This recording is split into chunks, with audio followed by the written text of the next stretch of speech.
Good day, folks. I'm Peter. Today, I would like to talk about taste aversion therapy. Actually, there's different sorts of aversion therapy, but today I'm going to just talk about taste, and this involves the chemical inversion treatment of alcoholism. So this therapy has been used since 1930s. Scientists have been experimenting it. Psychiatrists have been using it to treat different sorts of weird psychology behavior. So there's a group of scientists use the lithium as an adversive agent to induce behavioral change so that the patient would stop taking alcohol. So what is the principle that works behind this therapy is the principle of classical conditioning. So what is principle of classical conditioning? This principle was founded by a scientist called Ivan Pavlov. It is actually pretty funny because he was actually researching on digestion of dog. This is related food, is nothing related to classical conditioning, and he was very observative. He sees something different else, and he came up with a theory called classical conditioning, and he was awarded the Nobel Prize.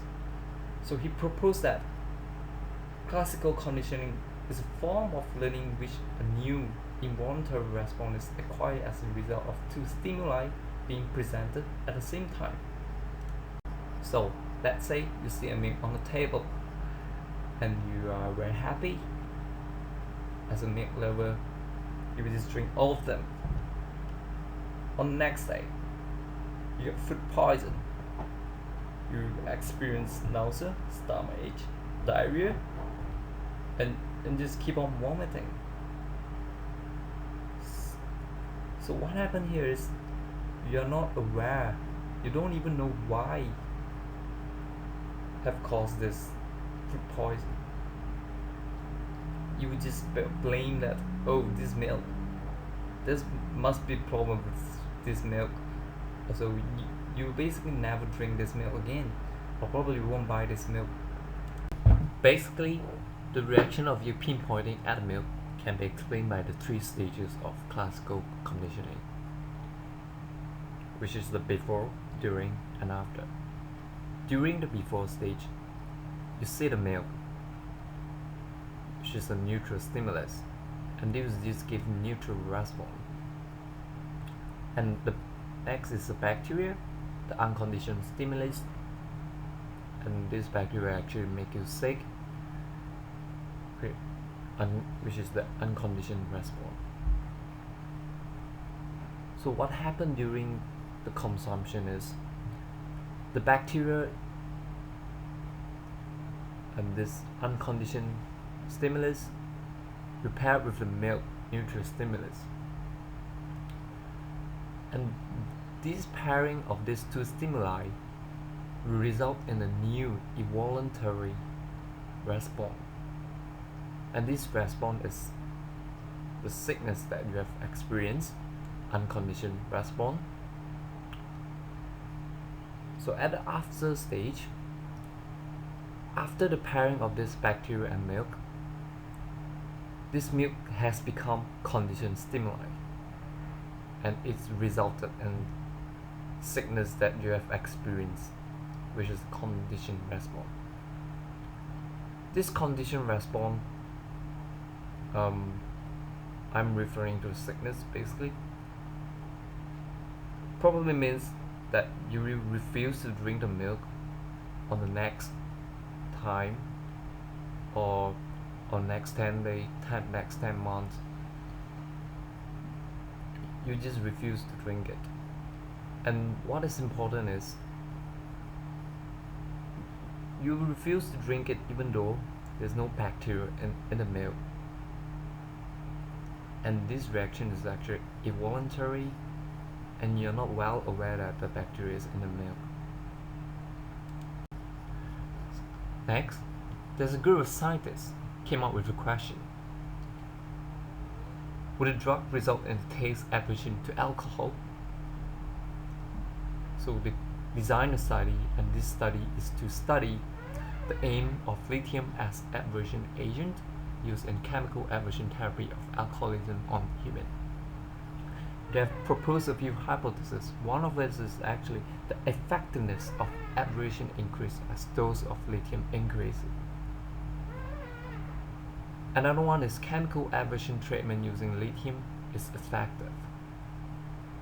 It basically means the more lithium you consume, you will less likely to drink the alcohol.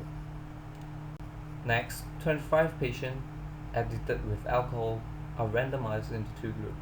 The first group is lithium treatment in galactose capsule, and the second group is the placebo. Lithium treatment group are divided into three subgroups: low dose, moderate dose, high dose. For the dummy, they are consuming galactose without lithium.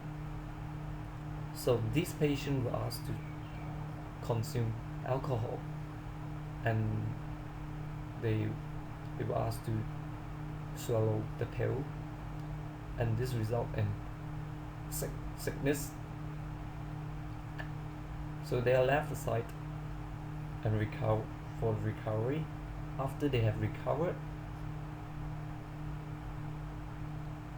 the scientists compared the intensity of sickness rated using scale from 0 to 3 between the groups. 2 to 3 were considered effective aversion reaction. So right after 6 months, this patient will call up, and they were interviewed to track whether they're still under the average. So let's come back to the principle of classical conditioning. As I've seen before, there's 3 stages. So at the before stage, the alcohol is a neutral stimulus, and the patient is basically, they are alcoholics, they are addicted to the alcohol. And next is the lithium, UNS, they make you feel sick, make the patient feel sick, UNR. So during the consumption, the lithium is paired with the alcohol, and this results in sickness like tremor, nausea, and this is very uncomfortable for the patient. So after that, the alcohol has become the conditioned stimulus, and once they see the alcohol, they become sick. They feel like, oh, I'm having tremor, I'm having nausea now, even though there's no lithium present in the alcohol. And so this is how it works. This patient will actually refuse to drink the alcohol. So here's the result. This graph basically shows that as the dosage increases, the serum lithium level increases. There's a positive relationship between these two variables.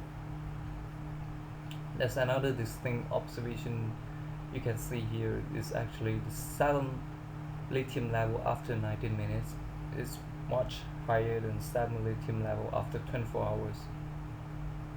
This means that once you consume the drug, there's a lot of lithium in your serum,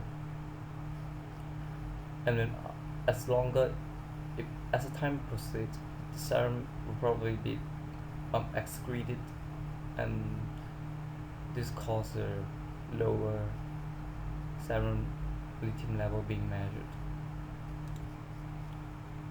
Okay, from this table 3, it shows the distribution of intensity of sickness reaction at each dosage level of lithium carbonate. So what you can see here, there's 98 patients out of 149 patients experience effective aversion, and this is around 65.7% of patients. So after 6 months, the patients will call up, and their aversion was tracked back. So they found that 36% of patient lithium groups still under aversion, while 12% was recorded for the control group. So obviously, what we can see here, 65% of this effective aversion has dropped to 36 after 6 months. This could probably explain that once the patient has dismissed from hospital, they get back into their life, they are probably influenced by friends, they are stressed up, and this will cause them to come back addicted to alcohol. Next, discussion and limitation. There's a few limitations to be taken care during this experiment. First, if the dose of the lithium, it must be safe for the patient so that there's no side effect. 30 mEq per liter of lithium is sufficient to cause anorexia, nausea, malaise, and tremor. Placebo effect may result in the 12% of control group under aversion. Patient with different background reacts differently to the therapy. Patient reacts different towards the lithium. So some patient may react differently. They might have low absorption of lithium, high absorption of lithium, and this will have a different effect on the aversion therapy. In conclusion, there's about 65.7% of patients experience effective aversion. 36% of patients remains under aversion after 6 months. Intensity of sickness increases as lithium doses increase. Thank you.